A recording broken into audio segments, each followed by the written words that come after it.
El siguiente programa es una producción de la Facultad de Ciencias Económicas y Empresariales, Economía y Negocios.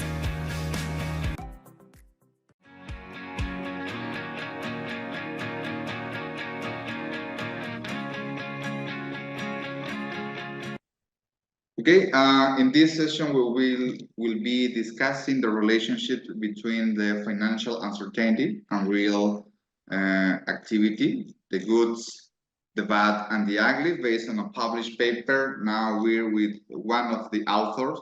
It's like the title of the famous Western film released in 1966. Remember, starring Clint Eastwood.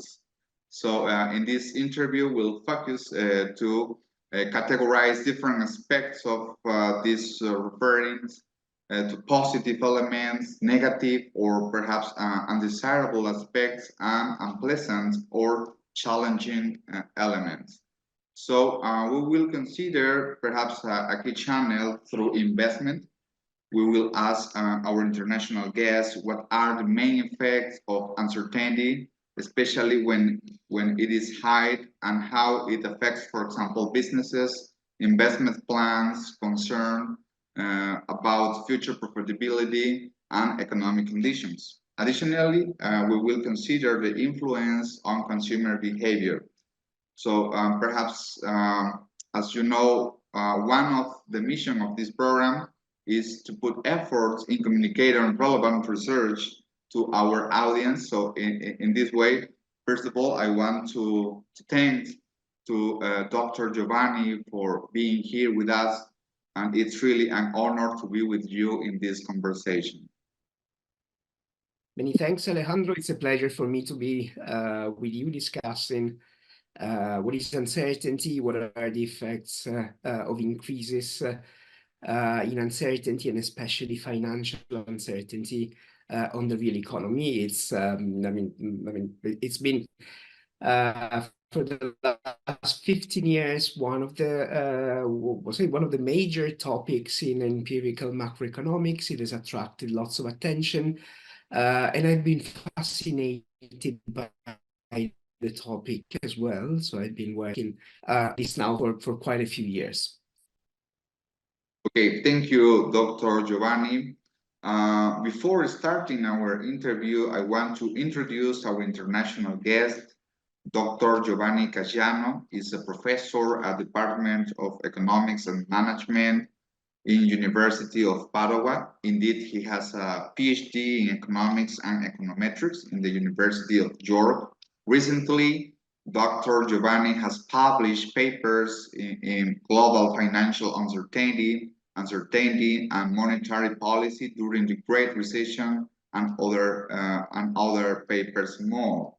Okay, perhaps the first question that we have for Dr. Giovanni is how can we define economic and financial uncertainty? And perhaps if these economic and financial uncertainty are similar, or perhaps they are different concepts. Perhaps what is the relevance, or why is it relevant or important to address it? That's a key question, I would say. So by uncertainty or economic uncertainty, what we mean is the impossibility of predicting future economic outcomes. It's in economics, and we go back to the definition by the English economist Knight in the 1920s. Where Knight distinguished between risk and uncertainty, where risk is associated to an outcome to which we can attribute a probability, while uncertainty is instead the total inability of attaching probability to a future outcome. What we have in mind when we talk about economic uncertainty is probably a mixture of the two. So an increase in economic uncertainty means that we are becoming less able, say, to attach a probability to a future economic outcome. When it comes to distinguishing between macroeconomic and financial uncertainty, well, the two concepts are certainly related one to the other. By economic uncertainty or macroeconomic uncertainty, we're thinking about the inability or the unpredictability of the future state of the economy as a whole. While when we think about financial uncertainty, we are mostly concerned with the inability of investors of markets to forecast what future financial prices will be, where are they going to be in the next 30 days or in the long run. So the two concepts are related one to the other, but they can behave quite differently. And there are examples of very different behaviors. One of the examples is the goods in our paper that you mentioned at the beginning. So there are instances, economic events like the 1987 Black Monday, the crash of the US stock market, where we have experienced a huge increase in financial uncertainty, but macroeconomic uncertainty didn't really react to that. We'll probably get back to this point later. While if we think of what happened in the early 1980s, the recessions associated with oil price shocks, Volcker disinflation, and all the turmoil in the early 1980s, especially in the United States, this is an example of when macroeconomic uncertainty was really high, but financial markets didn't seem to react that much to this type of events. Okay, great explanation. Perhaps you mentioned a historical aspect from the 1920s, which making a difference between the risky and the profit. And obviously, this also concerns in terms of probability. So perhaps economists and non-economists always are interested in indicators, gauges. So in terms of given that, you mentioned, for example, that economic uncertainty and financial, well, indeed they are related, but they behave differently, as you mentioned. Are there perhaps some indicators or how it's possible to evaluate alternative measures of uncertainty? Yeah, there's been this has been at the center, say, of most of the empirical literature on uncertainty. So the efforts of most of empirical researchers in the last few years has been exactly addressing this question: how can we measure uncertainty? So this is clearly an unobserved phenomenon. So it's a latent variable. We do not have a precise measure. We have a range of imperfect measures with pros and cons of each of these measures. If we go back, so I'll do a sort of a brief historical, recent historical developments of uncertainty measures. So the first measure of uncertainty that has been used is related to expected volatility, implied volatility, what financial markets expect stock prices will be 30 days from now. Okay? So if they attach a higher probability to low and high possible values of financial prices, this indicates that they become more uncertain about what's happening in the future. Then there's been an effort to try to isolate this idea of really unforecastable components. So there have been measures that have looked at cross-sectional dispersion of forecasts made by professional forecasters. If professional forecasters become, say, if these forecasts become much more heterogeneous, this has been taken as an indication that uncertainty is going up. Other measures that have looked at realized outcomes, so for example, cross-sectional dispersion of firms' profits. If different firms experience very different profit performance, this is again an indication that uncertainty may go up. There have been measures that have looked at text-based measures that have looked at how many times in newspapers, magazines, certain words related to uncertainty are mentioned. And then there's probably what I might consider the state-of-the-art measures of uncertainty that have really looked at the idea that came out from Knight. Okay? So we as human beings, not just economic agents, but with human beings, try to process all the information that we have available to try to forecast something that is important for our decisions now. Yeah, so we want to know what will be our wages tomorrow, if we want to take a decision of whether we want to buy or not a house today or a car today. We have to make forecasts about prices. So the idea that came from this, three US econometricians, Sabrina Eng, Sidney Lupton, and Kylie Jurado, was to, okay, let's take a model that uses all this type of information. Let's produce forecasts using all this information about the future values of economic variables. And then let's see when the volatility of these forecasts become much larger, okay? So uncommon across series. And this is a way of measuring when the future is becoming much more unpredictable because the volatility of the forecast error that we commit becomes larger. Then there have been there's a plethora of, plenty really of proxies of uncertainty that look specifically, for example, at monetary policy uncertainty, trade policy uncertainty, very important, especially in the last few years. Geopolitical risk is another measure of uncertainty that has been produced. So measures of uncertainty look at specific subcategories of the economy. Yes, well, it must be very difficult to measure this because, as you mentioned, we have here as measure latent variables, unobserved variables. Well, you mentioned some indicators like expected supply volatility for 30 days, or the error forecast, or perhaps some related words like prices, for example, that appears in newspaper. But for example, if we analyze all of these alternative measures, perhaps if we analyze historical data, for example, well, we suppose where we have the most, perhaps the highest level of uncertainty through this alternative measure, perhaps COVID-19, pandemic COVID-19.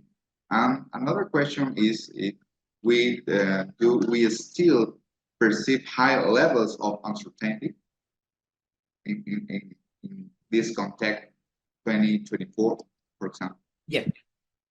Yeah, you're right. I mean, when we look at these measures of uncertainty, even if they capture different things and they might behave differently in some instances, there are some cases, big shocks that are associated with very high levels of uncertainty, regardless of what measures we are taking. The Great Recession is clearly one, and of course, COVID-19 has been another. COVID-19, if we look at all these measures, has been clearly associated with one of the highest jumps that we have experienced. What happened after COVID-19 is an interesting, it's an interesting development because just like after the Great Recession, after a while, markets or economic agents have become less uncertain. Say they learn how to cope with the new normal, let's say, and these uncertainty measures have gone down relatively quickly. But then they have remained after COVID-19 at a relatively high level for a while, but then new shocks happen, right? So we have observed persistently high levels of uncertainty, which are not necessarily associated to the pandemic only, but they've been associated with new developments. For example, geopolitical risks have clearly increased. And I was mentioning this measure of geopolitical risk that has been produced, and this is clearly correlated with uncertainty during 2022, right, with the invasion of Ukraine by Russia that has triggered up uncertainty. And then we've had a surge in inflation with uncertainty about what monetary policy we're going to do about inflation, uncertainty about what are the real the main drivers of inflation. Is it mostly demand driven? Is it mostly supply driven? So all this has contributed to keep uncertainty as at a high level, even if we haven't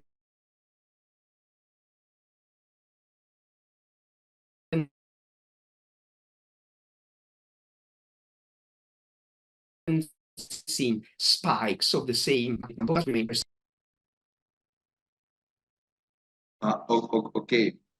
In this way, well, as you mentioned, perhaps if we see the latest data, we have a significant decrease in alternative measures of uncertainty. But for example, you mentioned some geopolitical factors, for example, Russia, Ukraine. But if we consider the level that we are right now, perhaps, for example, if we compare with pre-pandemic levels, perhaps we still have high levels comparison. Obviously, since the pandemic, we have significant decrease, but do we have this? The level is higher than before.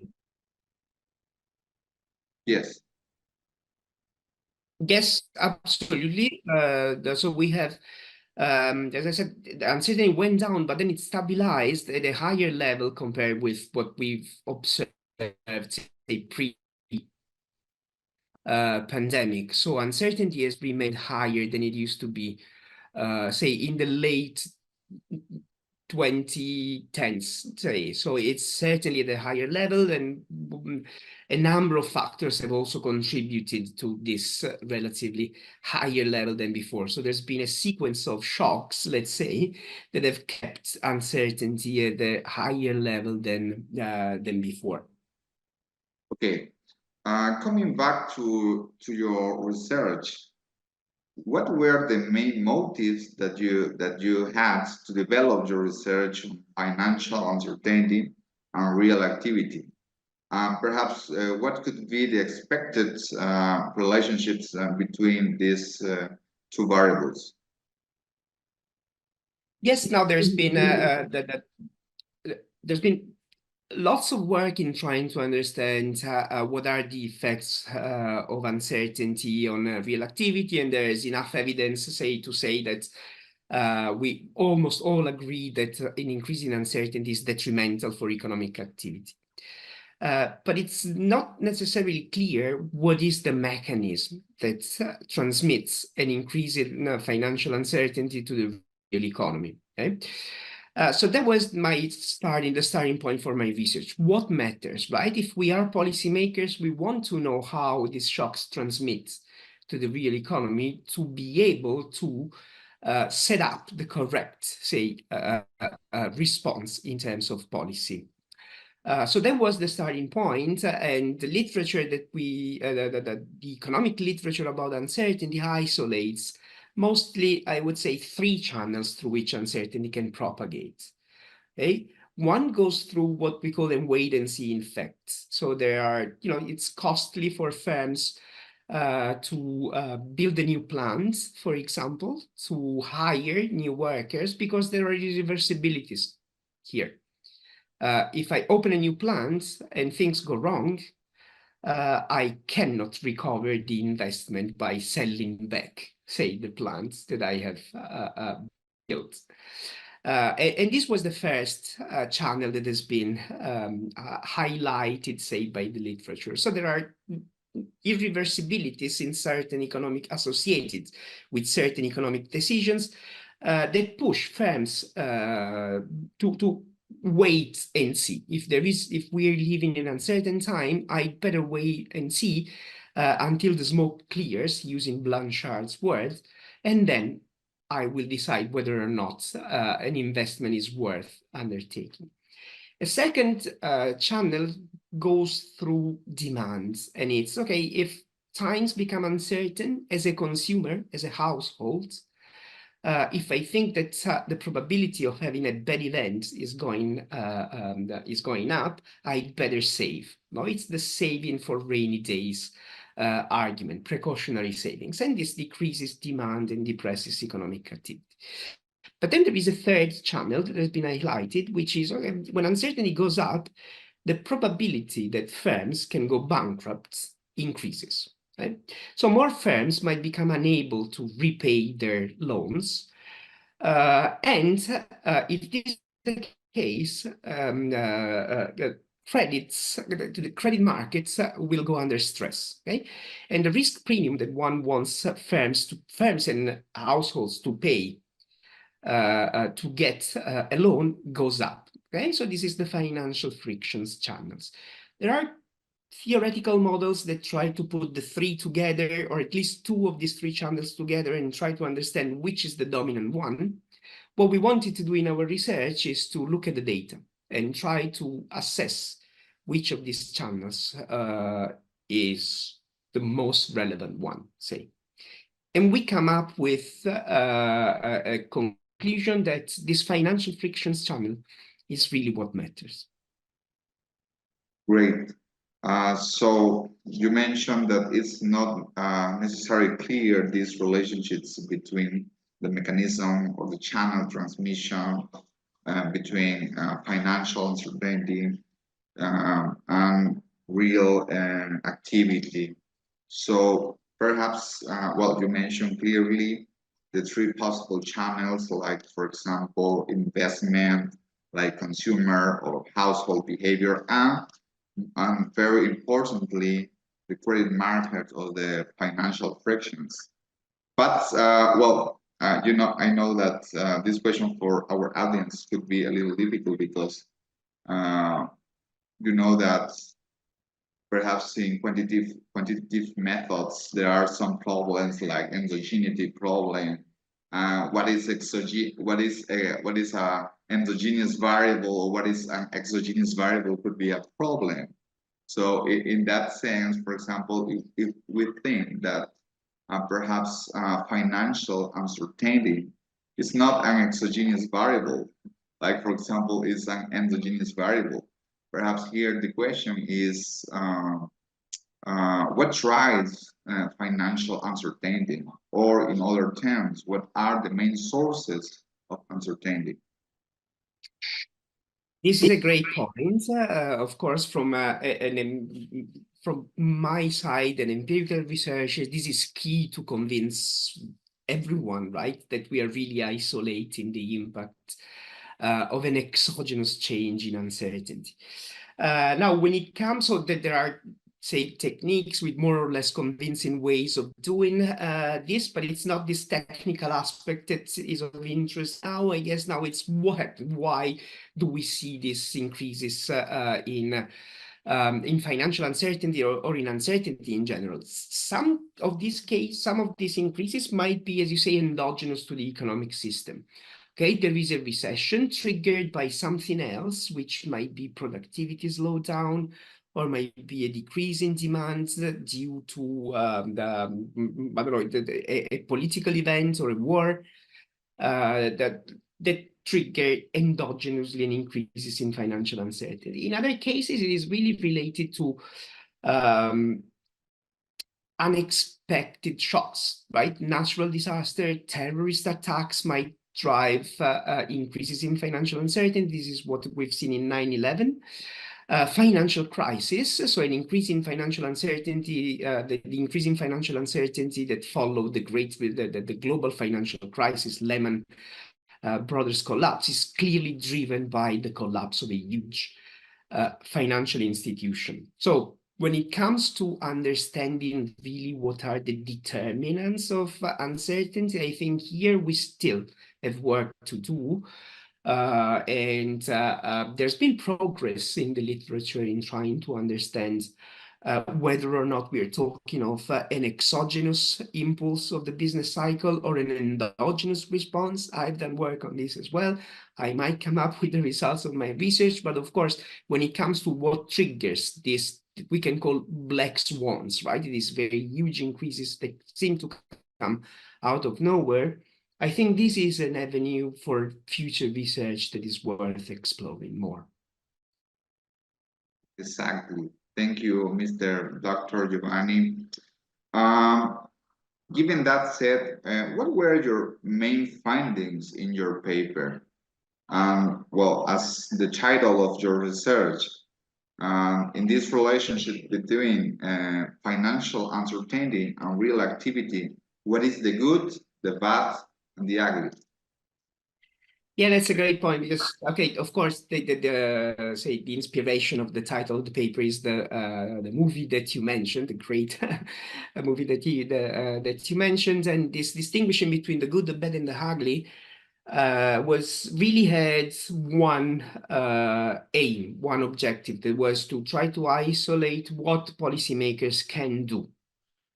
Okay, so the good in our story is the 1987 the stock market crash. Okay? If we look at these measures of uncertainty that we have discussed before, financial uncertainty in particular, 1987 comes up as probably the biggest spike of all. So it was really a huge increase in uncertainty. But then if we look at what happened to real activity after this huge increase in uncertainty, we see that real activity didn't really react. I mean, there was no recession following this huge increase. And so we started to ask why. And so the key variable in our for our answer is a measure of credit supply disruptions, right? Which is called an excess bond premium, which basically calculates, it's a measure, sophisticated measure in the way it is computed, not by two US researchers, that isolates the premium, say, that firms have to pay to get financed, that goes beyond what is explained by the distance to default. Right? A firm can, credit markets can ask firms to pay a high interest rates on a loan if the probability that they default is high, of course. But then if we take this into account and we measure the difference, then this is really can be attributed to malfunctioning of credit markets. Let's put it like that. And in 1987, this measure didn't really move. Okay? Then the bad is the Great Recession.